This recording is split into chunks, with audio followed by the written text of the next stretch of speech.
Miss Laila আমার মক্কেল মামুনকে নিজের আপন সন্তান মনে করত।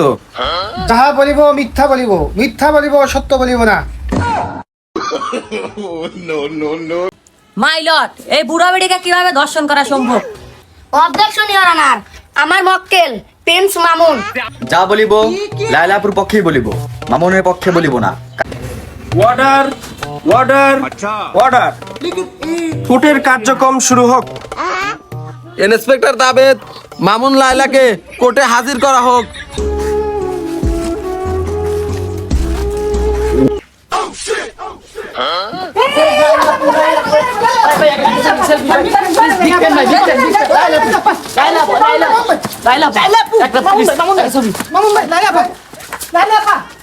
প্লিজ প্লিজ আপনারা সবাই শান্ত হন। ইন্সপেক্টর যাবেন, আদালতকে শান্ত সৃষ্টি করেন। মান ভাই, আমি আপনার খুব বড় ফ্যান ভাই। মান ভাই, একটা ছেলে ভাই, আমি একজন ফাঁসির আসামি, আপনারা কেন বুঝতেছেন না? এই বালের ফাঁসির আসামি। আপনারা সেলিব্রিটি হয়ে গেলে আপনাকে ভাবই বেড়ে যায়।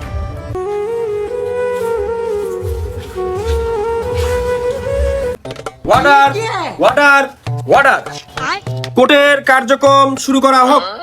অবজেকশন ইওর অনার, আমার মক্কেল প্রিন্স মামুন, তাকে মিথ্যা মামলায় ফাঁসানো হয়েছে।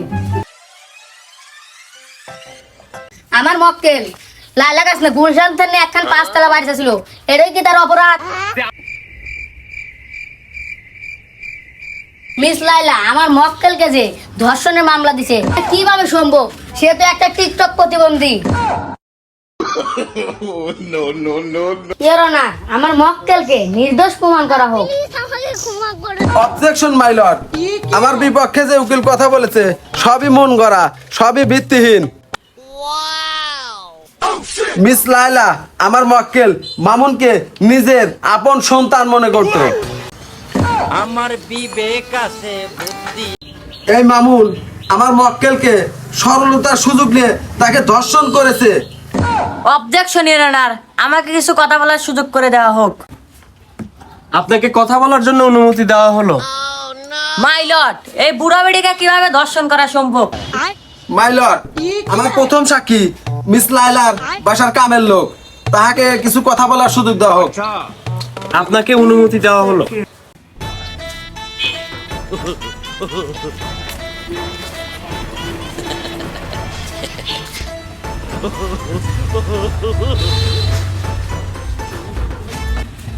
যাহা বলিব মিথ্যা বলিব, মিথ্যা বলিব সত্য বলিব না। কষ্টরে বুকে কষ্ট। মিস লায়লা যখন ধর্ষণ হয় আসলে তখন আপনি কোথায় ছিলেন?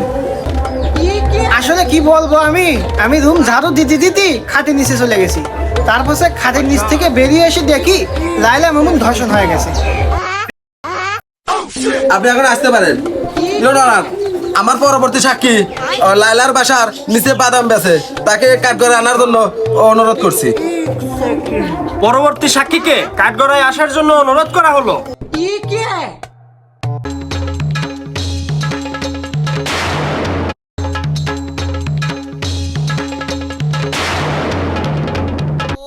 যা বলিব লায়লাপুর পক্ষেই বলিব, মামুনের পক্ষে বলিব না। কারণ প্রত্যেকদিন লায়লাপু আমার কাছে বাদাম কিনে খায়।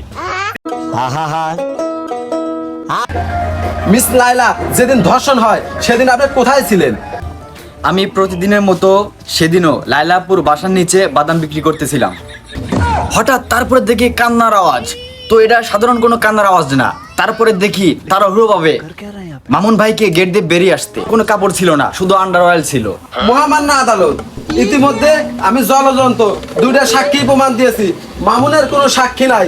ইতি বোঝা যায় যে মামুন আসলে ধর্ষণ করেছে। মহামান্য আদালতের কাছ থেকে মামুনের শাস্তি দাবি করছি। অর্ডার অর্ডার অর্ডার, মামুনের কোনো সাক্ষী আছে কি না? আর মহামান্য আদালত, মামুনের একটা সাক্ষী ছিল, সেও দর্শন করে জেলে রয়েছে। অর্ডার অর্ডার অর্ডার, এই মুহূর্তে বিবেক বিবেচনা করে প্রিন্স মামুনের কোনো সাক্ষী না থাকায় তাকে 3 মাসের জেল দেওয়া হলো এবং 3 মাস পর তাকে ফাঁসির রায় ঘোষণা করা হলো। Court is close.